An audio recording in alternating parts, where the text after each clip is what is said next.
அண்மையிலே 2 நாட்களுக்கு முன்பாக இதையும் கட்டாயம் சொல்ல வேணும். எனக்கு பலர் சொன்னார்கள், இந்த கருணாவுக்கெல்லாம் நீங்கள் பதிலளிக்க கூடாது,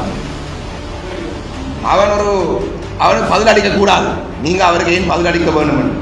3 பேர் சேர்ந்து ஒரு கூட்டம் உருவாக்கி அதிலே கூட்டமைப்புல ஒரு தலைவர் ஜெயிலில் இருக்கிறார், மற்ற தலைவர் ஒரு ஆள் பிரிட்டிஷ் அரசாங்கம் தடை விதித்திருக்கு, அவர் இங்கிருந்து சொல்றாரு பிரிட்டிஷ் அரசாங்கம் மொக்கு அரசாங்கம் என்று. கருணாவுடைய எண்ணம் என்ன, பிரித்தானியா பெட்டி, இவர் மொக்கு அரசாங்கம் என்று சொன்னதை பார்த்தா அவங்க பெட்டிய காவலில் இருக்கிறாங்களா? மட்டக்களப்பு மாவட்டத்தை வடி உற்பத்தி செய்கிறார்கள் பயந்து போயிருக்கிறாங்களா? என்றால் கருணா திரும்பி வந்துட்டார், நீ வடி விற்கிறதுக்கு அவங்களுக்கு வடிக்கிறதுக்கு நீ கட்டுப்படாது, அவர் குடிக்கிற குடி எங்கிருந்து வடி வாங்குறது, எங்கிருந்து வடிக்கிறது? அவன் அது சரி. 2வது ஆக்கிறார் தம்பி பொம்புலேர் இல்லாம பயந்து போயிருக்கிறாங்க, இவன் பச்சை பொன்குடியது. ஒவ்வொரு தேர்தலுக்கும் வந்தால் ஒரு பொம்பளோட வாழ்க்கையை நாசமாக்கிட்டு போவான். 2020ஆம் ஆண்டு பாராளுமன்ற தேர்தல் வந்த பொழுது அம்பாறை மாவட்டத்திலே இருக்கும் தமிழ்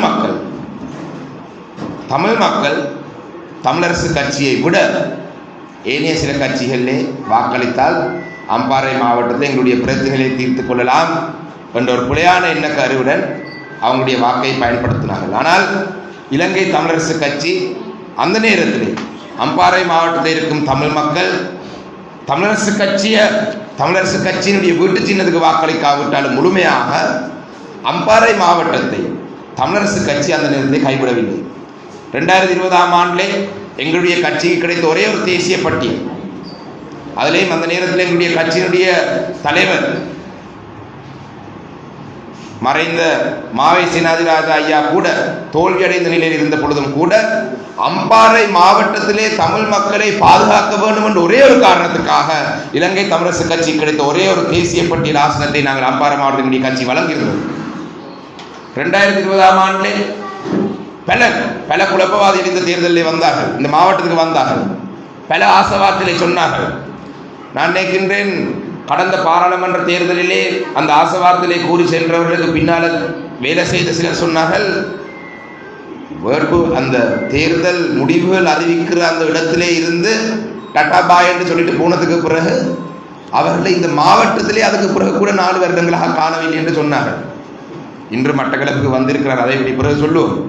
இன்று அம்பாறை மாவட்டத்திலே தமிழ் மக்கள் மத்தியிலே என்பிபி ஒரு மாய், அதாவது அரசாங்க கட்சிகளுக்கு ஆதரவாக இருந்தால் தான் எங்களுடைய பிரச்சனையை தீர்த்து கொள்ளலாம் என்று சொல்லி ஒரு மாயை உருவாக்கி கொண்டு வருகிறார்கள். 2020ஆம் ஆண்டு தமிழரசு கட்சிக்கு வாக்களிக்காம ராஜபக்ச குடும்பத்துடன் நெருக்கமாக இருக்கின்றார் என்று சொல்லி ஒருவருக்கு வாக்களித்து மக்கள் 4 வருடங்களாக ஒன்றும் காணவில்லை. அந்த நேரத்திலே எங்களுடைய கட்சி பாராளுமன்ற இந்த பிரதேசத்தை பாதுகாத்தது.